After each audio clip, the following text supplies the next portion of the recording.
Assalamualaikum dan salam sejahtera. Pantau agenda reformasi di waktu ini berikan tumpuan kepada tragedi kapal terbang terhempas di Elmina untuk kita meninjau beberapa aspek dari sudut technicality dan sudut keselamatan penerbangan dalam negara. Antara perkembangan kita bawakan di waktu ini sebelum kita meneruskan ke perbincangan bersama dengan tetamu dalam talian adalah kerajaan bersedia dengan sebarang bentuk bantuan kepada waris dan keluarga mangsa yang terlibat dalam nahas pesawat di Elmina Shah Alam semalam. Perdana Menteri Datuk Seri Anwar Ibrahim berkata bantuan berkenaan akan melibatkan kesemua pihak termasuk kerajaan pusat, kerajaan negeri dan agensi kerajaan. Dan sekarang ini kita bagi semua bantuan yang diperlukan untuk uruskan jenazah, semua kelengkapan, penginapan dia semua. Yang selain daripada itu, tentu kerajaan akan bagi bantuan kepada keluarga untuk menampung terutama yang tidak mempunyai pekerjaan tetap dari pihak keluarga. Kita sampaikan dan ucapkan takziah kepada keluarga, supaya sabar. Tidak siapa boleh jangka. Cuma yang dilakukan sekarang ialah mempercepatkan proses forensik, DNA sebaik selesai. Semua akan diuruskan oleh kerajaan, sama ada Majlis Agama, Kerajaan Selangor dan Jabatan Berkenaan. Baik, di waktu ini kita nak berikan tumpuan kepada bagi memahami soal teknikaliti keselamatan berkenaan dengan sektor penerbangan dalam negara, khususnya kita melibatkan pesawat Beechcraft 390 Premier 1 yang mana berdasarkan kepada beberapa laporan insiden sejak daripada ia mula diperkenalkan pada pasaran pada tahun 2000 sehinggalah tahun 2012 apabila itu merupakan pesawat terakhir yang diberikan dan dijual kepada pengguna. Sekurang-kurangnya ada 4 insiden yang dicatatkan berkenaan dengan pesawat ini antara 2010 hingga 2013. 2010 di Samaden, Switzerland, 2011 di Febroc di Switzerland juga, 2012 di Nice, Perancis dan 2013 di Annemasse, Perancis, yang mana dalam insiden pada tahun 2013 melibatkan Beechcraft 390 Premier 1 ini menyebabkan kecederaan parah kepada penumpang dan juga juruterbang, yang mana berdasarkan kepada laporan susulan daripada insiden itu menyatakan bahawa punca nahas adalah akibat daripada soal faktor cuaca yang menyebabkan ada sisa ais di sayap kapal terbang yang menyebabkan ketika kapal terbang tersebut cuba untuk berlepas daripada lapangan terbang tapi gagal untuk berlepas secara selamat sebelum beberapa saat kemudian terhempas dan menyebabkan beberapa kerosakan kepada bangunan di sekeliling. Tapi untuk melihat dan meninjau soal nahas yang berlaku di Elmina secara spesifik, ketika ini kita bersama-sama dengan Datuk Kapten Nick Huzlan di talian ketika ini. Terima kasih Datuk bersama kami untuk kupasan di petang ini, dan Datuk juga sudah berkongsikan sedikit sebanyak berkenaan dengan komentar berkenaan dengan kapal terbang terhempas di Elmina. Kita nak mulakan dahulu berkenaan dengan catatan di Facebook Datuk itu. Pada nota pertama, Datuk sebut tentang pesawat ini yang mana ia dikategorikan sebagai pesawat ringan dan boleh dipandu oleh seorang juruterbang dan sekiranya muatan penuh ia hanya boleh terbang selama 3 jam. Jadi untuk berikan sedikit gambaran berkenaan dengan kapal terbang Beechcraft 390 ini, kita berikan ruang kepada Datuk untuk kita memahami berkenaan dengan aircraft tersebut. Silakan Datuk. Assalamualaikum semua. Saya Datuk Nick ya. Okey, kita tentang kapal terbang ni. Kapal terbang ni kira dia entry level punya private jet yang market dia baru bermula dalam pertengahan tahun 90-an. Dia punya design sebelum tu hanya Cessna Citation yang boleh dibeli dan dipandu seorang. Jadi bila market aviasi dari segi private jet ni dah makin membesar, keluarlah satu demand untuk pesawat yang murah, dan ini antara 2 atau 3 jenis model yang murah yang sebenarnya di Amerika ya, orang yang membeli sendiri bawa. Jadi senang dia nak buat bisnes pasal Amerika ni besar. Jadi ini kapal terbang ni dia punya market memang terhad dari segi jarak penerbangan. Kalau kat Malaysia ni sesuai untuk pergi ke Bangkok, pergi ke Phnom Penh, penerbangan dalam 2 atau 3 jam. Kalau nak bawa penuh memang kita tak boleh isi penuh minyak, jadi dia punya range tu kurang. Jadi pesawat ni memang sesuai lah untuk dekat-dekat di Malaysia.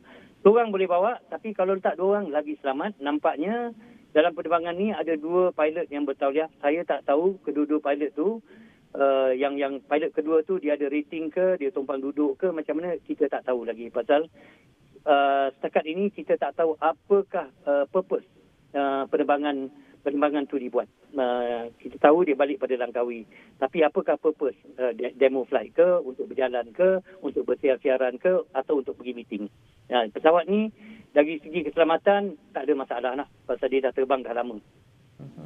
Ya, dan Datuk dalam perkongsian di Facebook juga Datuk menyebut tentang soal pendaftaran jet ini di luar negara. Kalau kita lihat kepada pendaftaran yang didaftarkan di laman sesawan rasmi FAA, jawatankuasa ataupun Jabatan Penerbangan Awam di Amerika Syarikat jelas menunjukkan di sini bahawa pesawat dengan pendaftaran N28JV yang terlibat nahas semalam merupakan pesawat yang didaftarkan di Amerika Syarikat dan ia didaftarkan di negeri Delaware dan ini merupakan di antara data yang ada di laman sesawan rasmi FAA Amerika Syarikat yang menunjukkan bahawa ia mula dibuat dan manufacture date-nya adalah pada tahun 2004 dan sekarang 2023. Dalam soal keselamatan, adakah itu memberikan satu makna yang signifikan, Datuk? 2004 dia dikeluarkan, sekarang ini 2023, ia masih lagi beroperasi. Apa pandangan Datuk?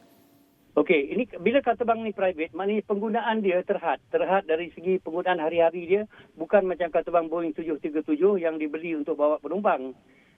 Yang akan naik dalam satu hari, naik turun dalam 10 atau 15 kali. Bila dia private jet, dia punya hours tu, dia punya penggunaan tu kurang pasal dia bukan dipakai untuk penerbangan hari-harian. Jadi sungguh pun pesawat ni dekat 20 tahun umur, kalau dia di-maintain, kalau dia dibela mengikut yang dah tertulis dari manufacturer, maknanya dia punya overhaul semua tu diikuti dengan baik, pesawat ni tak ada masalah pada saya. Memang private jet dia punya jarak perjalanan tu jarang dipakai kerana mungkin seorang yang pakai atau satu keluarga yang pakai atau satu company sahaja, bukan untuk terbang hari-hari. Jadi ini pada saya kalau dia mengikuti ciri-ciri yang tertulis untuk maintenance, tukar minyak hitam, yalah ini bahasa senang ya, tukar minyak hitam, cek lampu, cek dia adalah dia punya cek yang terperinci tu. Kalau diikut pada saya tidak menjadi satu masalah.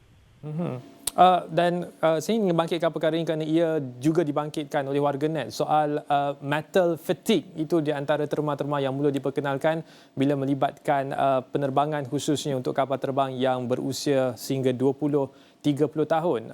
Dalam aspek kapal terbang yang kecil seperti ini, meskipun ia jarang digunakan, bukanlah seperti mana commercial flight yang terbang setiap hari, tapi soal keselamatannya itu bagaimana, Datuk, dan kekerapannya itu bagaimana untuk memastikan bahawa kapal terbang kecil seperti ini sentiasa selamat untuk setiap kali digunakan?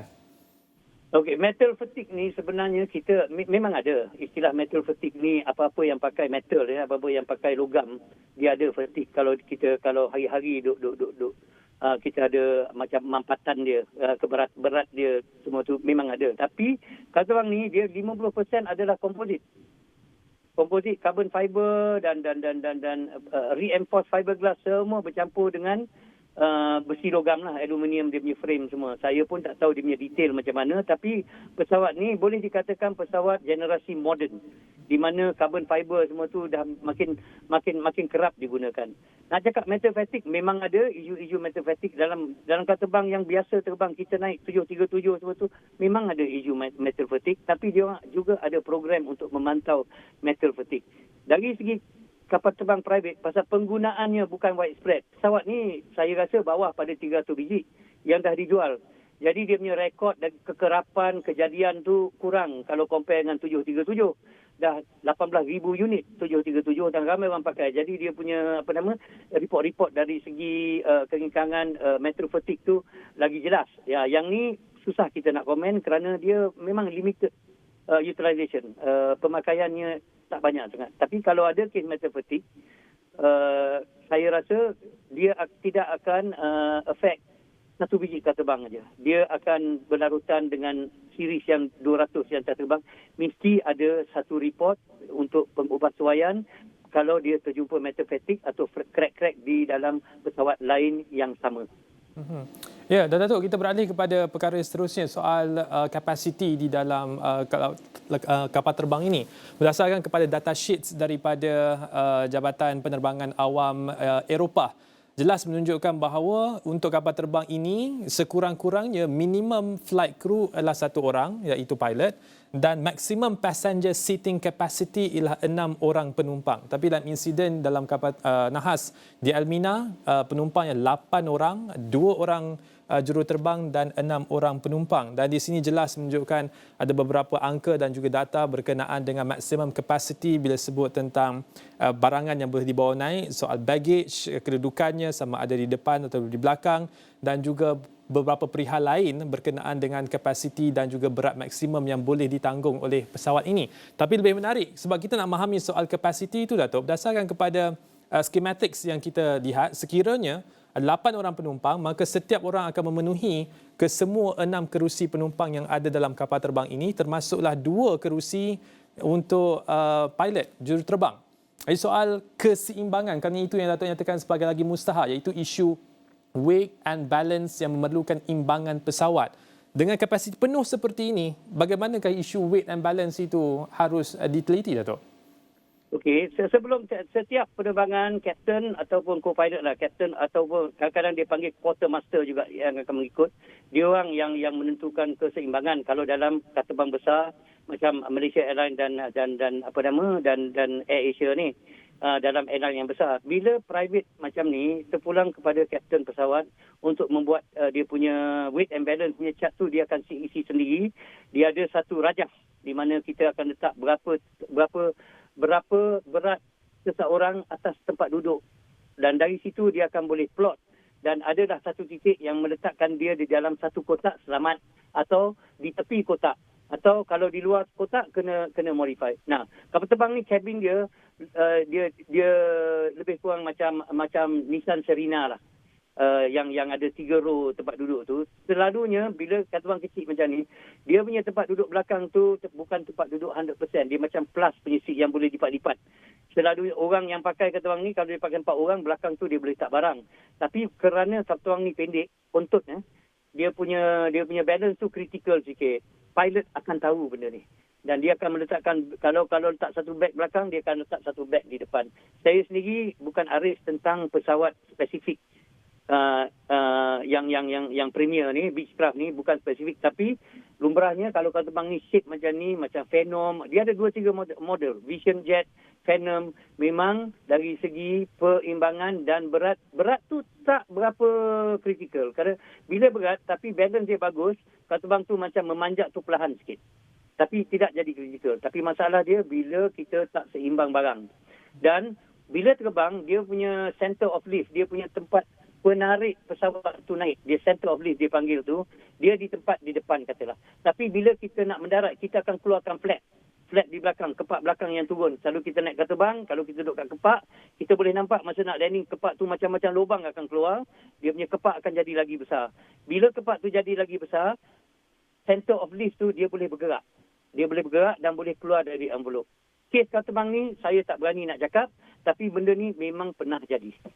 Di mana naik tak apa, terbang cruising pun tak apa, tapi bila time nak turun, speed dah very low dan dia punya bentuk kepak pun dah bertukar, kemungkinan akan keluar dari situ.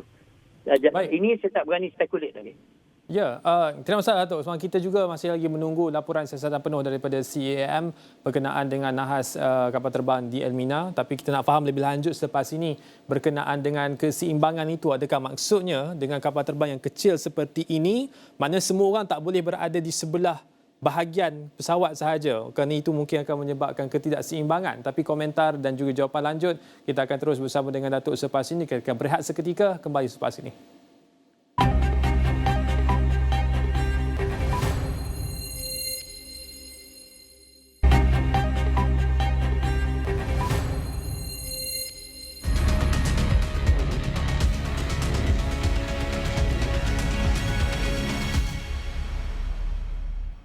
Bertemu kembali dan kita masih lagi meneliti nahas kapal terbang terhempas di Elmina yang berlaku tempoh hari, dan ketika ini kita masih lagi bersama dengan Datuk Ni Huslan di dalam talian untuk memberikan kupasan secara teknikal dan juga dari sudut pengalamannya sebagai bekas juruterbang. Dan Datuk, sebentar tadi sebelum kita berehat, kita masih lagi bincangkan tentang soal keseimbangan, weight and balance. Jadi dengan keadaan kapal yang kecil seperti ini, adakah maksud Datuk berdasarkan penerangan tadi bahawa tidak boleh ada pergerakan penumpang yang signifikan, tidak boleh ramai-ramai duduk di depan?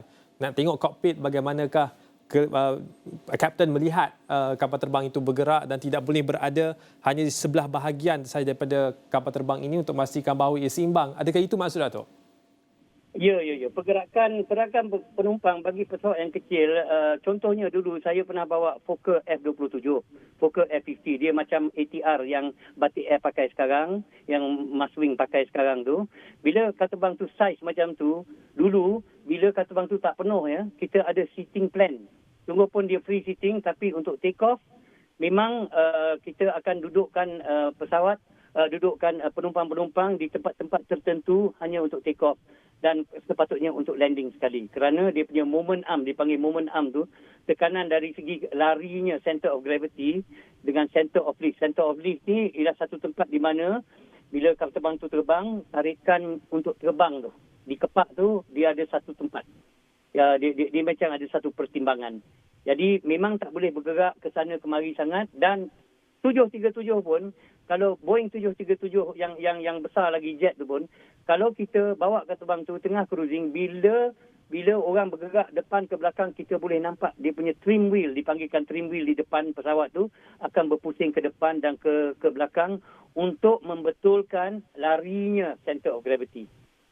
Kapal terbang besar. Kapal terbang kecil lagi ketara. Macam Cessna yang kecil-kecil ni memang ketara. Itu sebab dia orang tu bagus, tak boleh berdiri. Kapal terbang tu kabin dia kecil, suntuk, tak boleh berdiri, jadi orang tak berjalan sangat. Saya tak tahu dalam Beechcraft ni dia punya dia punya envelope, dia punya toleransi pergerakan tu berapa jauh. Itu kita tak tahu lagi. Saya tak tahu pasal kapal terbang ni saya tak pernah bawa.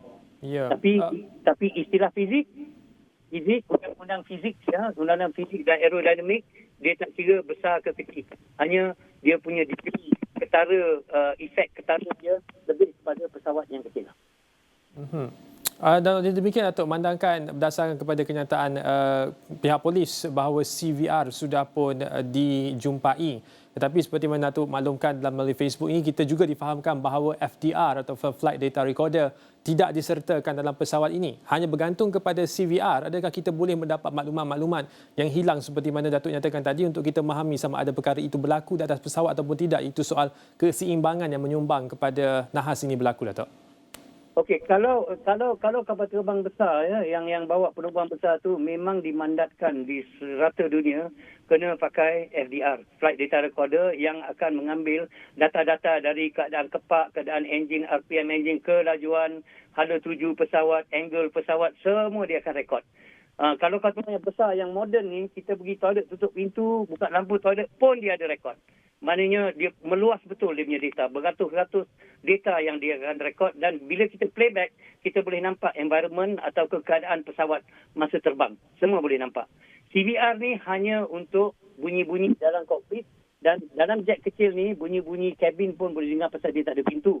Jadi perundangan kita lain, kita ni EASA, bawah British dengan sistem dulu, CAM kita, dan Amerika ni FAA. Kapal terbang ni buatan Amerika. Saya mungkin di Amerika kapal terbang di bawah berat, di bawah satu keberatan. Kalau dia ringan sikit pada ni, tak payah pakai FDR. Saya tak boleh confirm, tapi undang-undang dia ada kemungkinan macam tu. Tapi di Malaysia pula, mungkin undang-undang dia lain atau mungkin undang-undang dia sama. Dari segi pemasangan FDR di atas kapal. CVR dia memang ada. CVR dari segi perundangan pun kena ada. Dan yalah, kalau kita dapat playback CVR tu dengan apa yang kita nampak kejadian cara turun tu, pada saya amat ngeri nak dengar apakah CVR tu akan, apa bunyi dari CVR tu akan keluar, suara macam mana. Ngeri saya pasal keadaan tu very immediate, dengan tiba-tiba menjadi.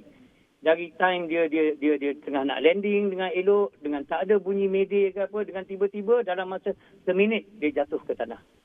Jadi CVR tu boleh memberi satu indication, satu environment dia, apa yang terjadi, apa yang dicakapkan oleh juruterbang dan juga mungkin penumpang-penumpang tu kalau ada jeritan ke apa akan keluarlah bunyi tu dalam CBR. Dan dari situ akan dapatlah satu idea lah apa dia. Tapi specifically maknanya dengan tepat sekali kita tak tahu RPM enjin, kelajuan pesawat semua susah kita nak rungkai memakai CBR sahaja.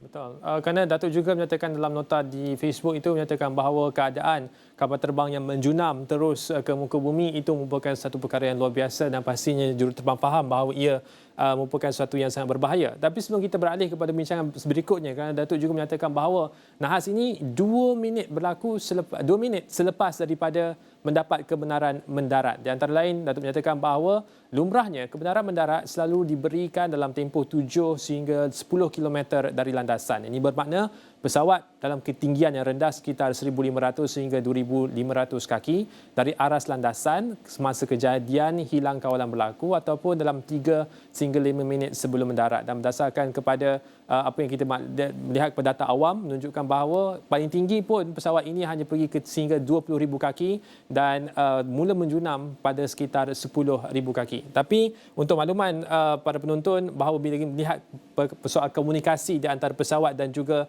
Air Traffic Control ATC, di Malaysia kita ada 2 bahagian Flight Information Region. Satu di Kuala Lumpur dan satu lagi di bahagian Borneo iaitu di Kota Kinabalu dan satu lagi berada di satu yang mini iaitu di Kuching. FIR Kota Kinabalu dan juga FIR Kuala Lumpur yang dilorikkan dengan warna kuning ini. Dan berdasarkan kepada maklumat daripada CAAM, sekurang-kurangnya kita ada 12 Air Traffic Control ATC di seluruh negara untuk pastikan bahawa komunikasi itu tidak bocor ataupun tidak berlaku sebarang gangguan. Jadi tidak timbul soal komunikasi, tetapi sekali lagi antara persoalan dibangkitkanlah berkenaan dengan mengapa tidak ada laungan kecemasan ataupun mayday yang dikeluarkan daripada pesawat ini. Dan seperti mana Datuk nyatakan bahawa nahas ini berlaku 2 minit selepas sudah pun mendapat kebenaran untuk mendarat. Jadi melihat kepada situasi ini, apa komentar Datuk? Okey, kita tengok balik flight profile. Maknanya semua normal. Dia naik pada, ada satu flight profile yang menunjukkan dia punya altitude, ketinggian pesawat nampak constant. Dia punya naik tu biasa, dia punya cruise sekejap aja. Memang biasa 20,000 kaki, 22,000 kaki. Kalau penerbangan tu kurang pada 35 ke 40 minit, 737 pun lebih kurang sama. Dia naik 24,000 kaki. Dia cruising sekejap saja dalam 4-5 minit. Lepas tu dia terbang turun. Nampak profil yang saya dapat nampak, tak ada benda yang pelik. Tak ada benda yang pelik sampai dia turun. Dan dari pilot pun tak ada saya dengar report-report laporan-laporan ada komunikasi yang pelik, komunikasi biasa. Saya sedang terbang naik, dia akan cakap saya dah maintain 20,000 kaki, saya minta terbang turun, nak landing kat Subang, dia akan bercakap macam biasa. Semua kat Subang cakap macam tu. Tapi last tu maknanya area control tu dia kawasan jagaan besar. Bila dah dekat airport, dia akan lepaskan kepada tower. Tower ni pasal dia pakai mata nak tengok kapal terbang. Sebelum dia bagi landing clearance, dia kena tengok 2-3 benda. Tak ada kapal terbang lain atas landasan yang nak dipakai oleh kapal terbang yang nak landing. Dan kapal terbang tu minta landing clearance, dia bagi tu. Selalunya dalam 10 km. Kalau tengah malam tak ada kapal terbang, 20 km pun dia bagi. Tak ada masalah. Tapi kalau siang, selalunya dalam 10 km. 10 km tu selalunya bersamaan dalam 2,000 kaki. 10 km tu nautika dalam 6. Dalam 6 batu nautika, tiap-tiap batu nautika tu dalam 700 kaki. Dia punya ketinggian akan dihilangkan bila terbang normal. Maknanya 5 nautika kali 7. Satu 6 kalau 4 nautika kali 7 juga. Dia akan menjunam dengan cara yang shallow lah. Dia tak menjunam mendadak pasal dia dah nak landing. Kejadian ni last dia cakap clear to land, maknanya pesawat tu stabil dalam keadaan untuk mendarat. Mungkin flap pun dah keluar. Saya tak pasti tayar dah keluar ke belum, tapi nampak dari video nampak tayar tak keluar lagi lah. Itu bukan benda pelik. Some pilot, ada setengah pilot dia tayar tu dia lambat sikit, mungkin nak save fuel. Dia punya dia adalah SOP yang selamat untuk keluar tayar dan keluar flap. Jadi sampai dia dapat landing clearance tu nampaknya tak ada masalah apa-apa. Dan 2 minit lepas tu kecelakaan tu terjadi. Jadi dalam 2 minit itulah masalah yang terjadi. Dan tak ada panggilan mayday. Tak ada panggilan mayday bila terjadi apa-apa kecemasan pilot. Ada 3 benda yang dia buat. Aviate, navigate, communicate. 3 barang ni dia akan buat. Aviate maknanya kawal pesawat tu. Kalau dapat dikawal, tengok hala tuju pesawat tu. Tak ada pergi ke bukit, tak ada pergi mana. Ketiga, lepas kita buat 2 ni, kita akan cakap kat tower kita ada masalah. Nampaknya dia yang pilot yang bawa kapal terbang tu memang bertungkus lumus sedang aviate. Maknanya sedang mengawal pesawat, tak ada masa untuk bercakap emergency, panggil media, semua tak ada masa. Pasal dalam fokus kepala dia nak selamatkan pesawat. Bercakap lain kali, dah selamat baru kita bercakap. Itu sebab pada saya benda ni terjadi dalam sekelip mata, mengejutkan kerana pilot tu tak expect langsung. Dia tak jangkakan benda ni terjadi. Macam saya juga, hari bawa kapal terbang saya tak jangka benda ni akan terjadi. Kalau terjadi, fokus saya selamatkan kapal terbang. Tak payah nak cerita kat sesiapa lagi. Dah selamat sikit, baru kita cakap media orang. Jadi, apa yang terjadi itu menunjukkan bahawa kejadian ini terjadi dalam keadaan yang amat cepat. Dan dia punya stress level kejadian dalam time yang cepat tu, fokus pilot hanya untuk menyelamatkan pesawat supaya tidak terhempas di tanah. Baik, terima kasih Datuk berkongsi pandangan berkenaan dengan tragedi kapal terbang terhempas di Elmina. Kita memahami beberapa perkara di sini, soal kedudukan dan keseimbangan pesawat dan juga berkenaan dengan kedudukan juruterbang untuk melakukan keputusan sebelum mengeluarkan sebarang bentuk panggilan kecemasan.